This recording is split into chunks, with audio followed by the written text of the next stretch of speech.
Gravel made crunchy sounds under some fake boots. These boots looked like they belonged to real police officers, but they were not. They were pretending. A big black SUV was nearby. It had lights on top and government stickers on the sides, but the stickers were old and peeling. The SUV made a low sound as it sat running at the edge of a broken-down parking lot beside an old, cracked warehouse. The bright lights from the SUV moved across piles of trash and pieces of broken glass. Then, the lights landed on a man sitting alone against a dirty wall. His hoodie was pulled up over his head. His face had dirt on it. His hands were scraped like he had been in a fight, and his boots looked old and tired from walking a long, long way. That man was Jason Statham. He hadn't moved for a while.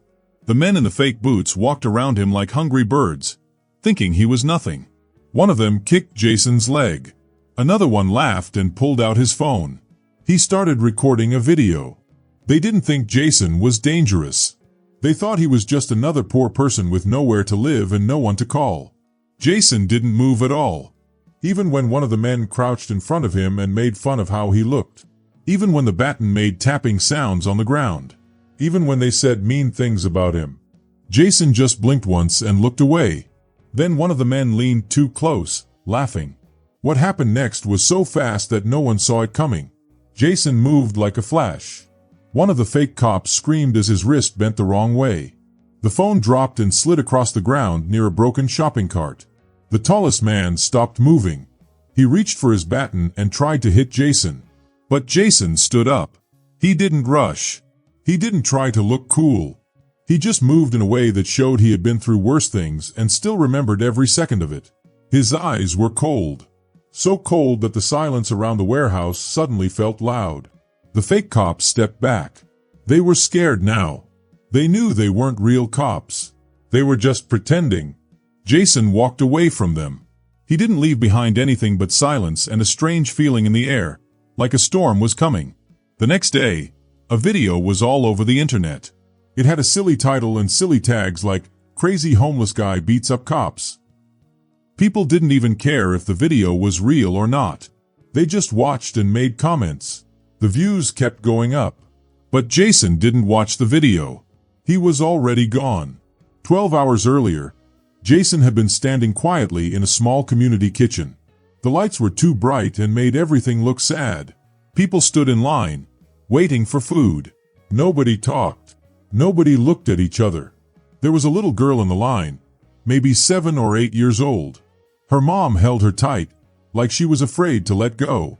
Then a man walked in through the back door. He was loud and mean. He wore a uniform that looked official, but it wasn't. He called the people their rats and laughed, saying they were nothing. Jason saw the man leave. He didn't blink. Later that night, the same man returned with his fake cop friends. They came back in the black SUV. They shouted through a megaphone, thinking they were live-streaming something funny or important. They thought people online would cheer for them. But they didn't know something important. Their video signal was already being caught and saved by someone smarter. Someone who knew how to watch and wait. Jason wasn't hiding. He was getting ready. He had gone into a laundromat 3 blocks away. He didn't run. He didn't rush. He moved carefully. In the back, behind the broken dryers, he found a small door. Inside was an old coat. In the lining of the coat, there was a half-melted badge, a tag that said, "Langley, Classified," and a small key wrapped in leather. Jason put the key in his boot and walked out. He looked like someone who had remembered who he really was. Back at the shelter, the fake cops thought they had Jason trapped. There were 4 of them now. They stood outside, acting tough, flexing in front of their phones.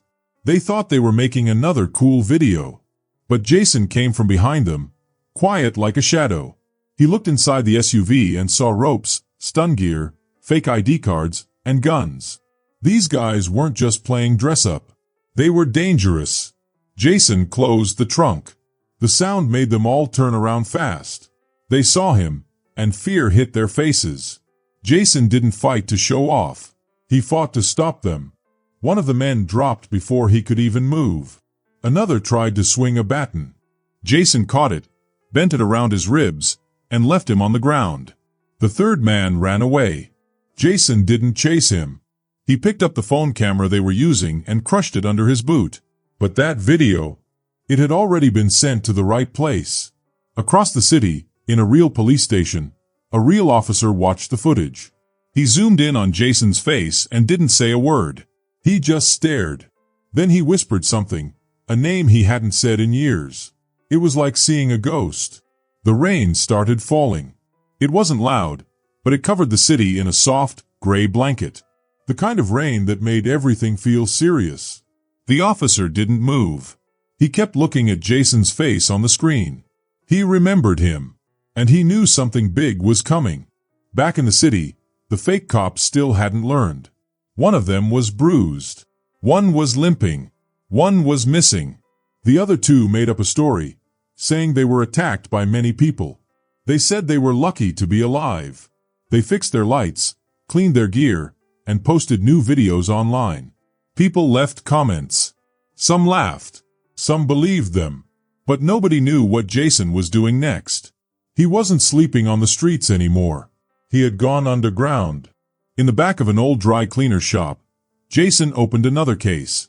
Inside were papers, pictures, and maps. One showed the SUV. Another showed the inside of the fake police office. Jason wasn't just fighting back. He was making a plan. The small key wasn't for a door. It was for something else. Jason walked on cracked pavement to a secret spot beneath the city. There, in an old power station, he used the key to open a hidden box. He turned a switch. Now he could watch 6 blocks through secret cameras. He saw everything. One of the fake cops, the one who ran, had changed his clothes, thrown away his fake ID, and tried to hide. But Jason had already found him. A camera saw him going into a tall building in the business part of the city. Jason didn't ring the doorbell. He went in through the stairs. He waited inside the apartment, hiding in the dark. The man came home, singing to himself. He put down his bag, took off his jacket, and then stopped. He felt something was wrong. He turned and saw Jason standing there.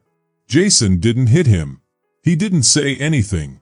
He just dropped a small drive on the floor. It held all the videos, all the proof, time-stamped and organized. It was a silent warning. Then Jason left.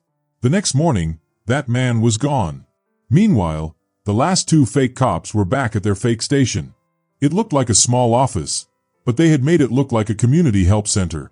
On the walls were pictures of their fake arrests. They had crossed out real complaints in red marker.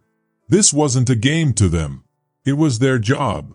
One of them sat in the back, looking at his phone. He got a new video from someone he didn't know.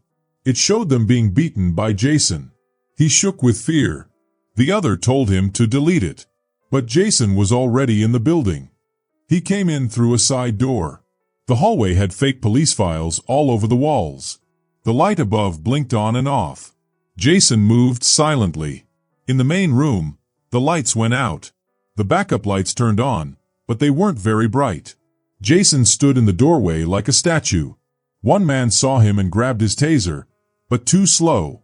Jason crossed the room in 2 big steps and knocked the man out before he could do anything. The younger one ran downstairs. Jason didn't chase him. He looked around the room. On the table were papers, applications for fake funding and fake training. They wanted to grow their fake cop business. Jason stacked all the papers together and poured lighter fluid on them. Then he lit a match. The fire started small, then spread. Outside, the last man hid behind a dumpster.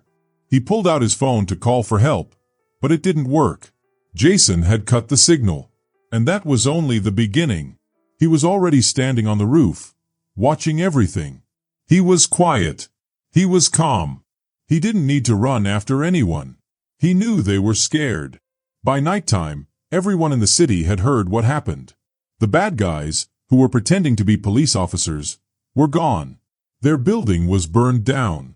Videos of what happened were shown on every TV and news channel. People saw a person wearing a mask. They didn't know his name. They only saw how he moved and the shape of his body. In just 2 days, this mystery person stopped a group of fake heroes. They were really bad people pretending to be good. The news called it underground justice. The police called it something we've seen before. Inside the police station, a senior officer was watching a video. It was another clip, but this one was older. It was a secret. The video showed a man walking through a desert village. His name was Jason Statham. He was there for a mission, but it didn't go well. The names of the people in the video were removed. No one was supposed to know who they were. After that, Jason Statham vanished. He disappeared from all records. Until now. The officer picked up the phone. But he didn't call the police. He called to warn someone. Because he knew this wasn't about revenge. This was unfinished business. And Jason Statham had just started. The city didn't know it yet. But something had changed. It didn't happen with a big bang. It was quiet. Like a crack slowly growing under the road. The legend of Jason Statham was back. Not because people talked about him, but because of what he did. No one had seen his face clearly. Not the people he stopped. Not the ones trying to catch him. All they saw was what he left behind. Broken bones, lies burned away, and people who suddenly disappeared. Only one bad guy was still out there. His name was Kane. That wasn't his real name, but everyone called him that because of his short haircut. Kane thought he was in charge. He wore a fake badge. He scared people. He laughed at those who were weak. But now, he doesn't show his face outside anymore. He hid inside a building that no one knew was his. The building was on the 4th floor. The windows were dark so no one could see inside. It was rented by a fake group that said they trained urban helpers. But that wasn't true. Inside the room were soft mats for fighting practice. The walls had trophies and awards, but they were all fake. The names on them were made up. The certificates were signed by people who didn't exist. That night, Kane was alone in the room. He was watching shaky old videos of Jason Statham. The videos were blurry. They came from different cameras. In every clip, Jason was either walking into the dark or fighting. And when he fought, he ended the fight with just 1 or 2 strong moves. Kane was angry. He didn't just want to get away. He wanted to win. Earlier that day, someone had sent him a letter. There was no name on the envelope. Inside was a photo. It showed Kane and his team the night they met Jason Statham in a warehouse. But the photo wasn't from any of their cameras. It was taken from above, like a bird's-eye view. That meant someone had been watching before they even saw Jason. That person let them walk into Jason's trap. Kane locked the door. He closed all the window blinds. He took out a gun from under his desk. He walked around, checking all the windows. But he didn't notice that the streetlight outside had just gone dark. Jason Statham was here. He didn't break down the door. He didn't smash a window. He walked through a side door, just as a cleaning crew was leaving. Nobody noticed him. He wasn't wearing his hoodie anymore. His coat looked clean. His hands were in gloves, not to hide who he was, but because he had something to finish. The building's security was bad. Just a keypad, a glass door, and a quiet elevator. Jason rode up to the 4th floor and didn't even make a sound. He stood outside the door. Inside the room, Kane was still watching videos, laughing, talking to himself. Jason opened the door and stepped in. The door made a soft click when it closed, but it was enough to make Kane stop and freeze. He turned around, and there stood Jason Statham. No mask, no dark corner, just the man himself. A man who should have been gone for years, now standing in a room full of lies. Kane raised his gun. He tried to say something, maybe 2 words. But Jason moved first. One hand grabbed Kane's wrist. The other slammed the gun hard against the desk. Kane tried to hit Jason, but Jason didn't let him. He hit Kane with an elbow to the neck, then a knee to the stomach. Kane fell to the mat, coughing. He tried to crawl away. Jason walked slowly toward him. Kane grabbed a radio. Jason kicked it away. Kane kept crawling. Jason stood over him. He didn't speak. He dropped a small USB drive on the floor. Kane looked up. His face was red. He was still coughing. Jason didn't move. Behind them, a TV screen turned on. Jason had used the USB to start it. It didn't show just one video. It showed everything. There were recordings of the warehouse. There were also secret talks from rooms that had been bugged. There were names, addresses, even bank details. All the lies, all the secrets, all the people they hurt. Everything was there. Jason didn't say a word. The screen told the whole story. Kane slowly sat up. He wasn't scared. He was shocked. He understood now. Every door was closed. Every secret was known. Every escape was gone. He hadn't just lost a fight. He had lost the whole game. Jason turned and walked away. He didn't look back. Kane didn't try to stop him. He just sat there on the mat. Around him were fake trophies, fake names, and the truth burning bright on the screen. Later that night, someone called emergency services. They didn't say who they were. When the police arrived, they found Kane in shock. He was surrounded by videos and papers. He told them he had never seen any of it before. When they asked who attacked him, he said, "No one." When they looked at the building's cameras, the tapes were blank. There was no video. No one had come in or out. Just a room with the lights flickering. Across the city, on the top of a tall building, was a quiet rooftop bar. It was the kind of place where no one asked your name. A man in a long coat walked up to the bar. The bartender gave him a black coffee. It was Jason Statham. He didn't drink it. He just stood at the edge of the roof, looking out over the city. Down below, sirens flashed red and blue. Another car was being towed. The fake license plate was thrown on the sidewalk.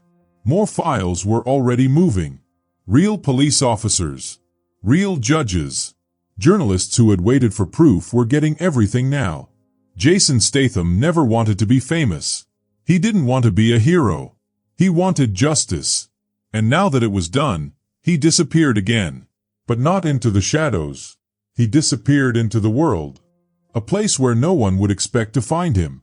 And that's what made him dangerous. They had made fun of him. They tried to turn him into a joke. But now, no one was laughing. And Jason Statham was still out there, walking in places they were too scared to go. If you enjoyed this story, let me know your thoughts in the comments. I love hearing from you. Don't forget to hit that subscribe button and turn on notifications so you never miss out on the next thrilling adventure or mysterious twist.